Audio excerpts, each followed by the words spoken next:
কুয়াশা দেখো কিরকম ঘোলা।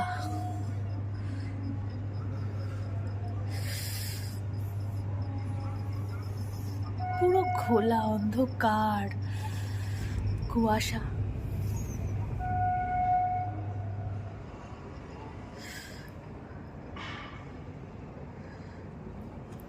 বুঝতে পারছো, শীতের রাত।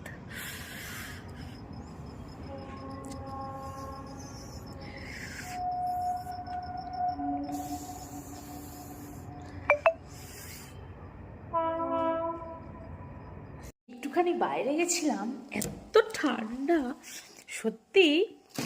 বেশ কয়েকদিন ধরে এত ঠান্ডা পড়ছে, মানে কি বলবো আর। বিশাল ঠান্ডা, বিশাল ঠান্ডা। আমার মানে ইচ্ছা করছে না আর বাইরে যেতে। একটুখানি বেরিয়েছিলাম দেখার জন্য, নিচে কাজ হচ্ছে, একটুখানি মানে দেখতে গেছিলাম, আর অমিত এসেছিল, তাই একটুখানি বেরিয়েছিলাম, বলে একটু বাইরে বেরো। আর দেখো, দেখেছ, গায়ে দিয়ে মানে বসে বসে ভিডিও এডিট করছিলাম। আর এখন 9:45 বাজে, এখন রান্না করতে যাব, রুটি বানাবো এখন। মানে যাবো, আর মানে আরও বেশি ঠান্ডা লাগে কিন্তু যদি ব্ল্যাঙ্কেটের মানে ভেতর থেকে বেরোনো হয়, তখন কিন্তু আরও বেশি ঠান্ডা লাগে। কাজ করতে করতে কিন্তু তখন আর অতটা ঠান্ডা লাগে না, কিন্তু মানে যতক্ষণ মানে ভেতরে থাকি ততক্ষণ বেশ তো আরাম লাগছিল।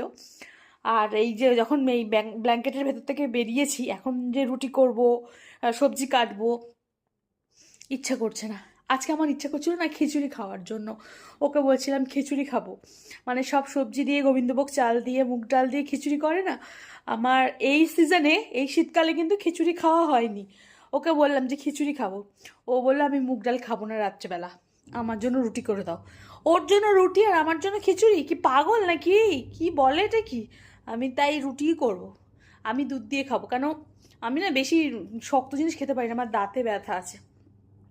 এখানে নিচের দাঁতটাতেও ব্যথা, আর এইদিকে ওপরের দাঁতটাতে ব্যথা, দুটো দাঁতে দুদিকে ব্যথা।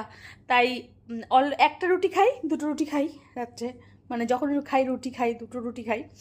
একটা রুটি আমি সবজি দিয়ে খাই, মানে তরকারিটা দিয়ে খাই, আর একটা রুটি দুধ দিয়ে খাই। তো যাই হোক, রুটিটাকে করে নিই। আর বাইরেটা কী রকম ওয়েদার দেখেছো, কি ঠান্ডা না, মনে হচ্ছে একদম বরফ পড়ছে। বরফ পড়তেই পারে, কি জানি বরফের মতন হয়ে যায় নাকি ঠান্ডাতে। মনে হয় বরফ, জল রাখলে মনে হয় বরফ হয়ে যাবে আমার মনে হয়। ছাদে যদি জল রেখে দেওয়া যায়, ওইরকম মানে হালকা যেরকম স্তর পড়ে যায় না বরফের, ওরকম মনে হয় হয়ে যাবে মনে হয়, আমার মনে হয়। তো যাই হোক, বাজে কথা না বলে যাই, রুটিটা বানিয়ে ফেলি। করতে যেটা হবে, যেটা করবো সেটা করতে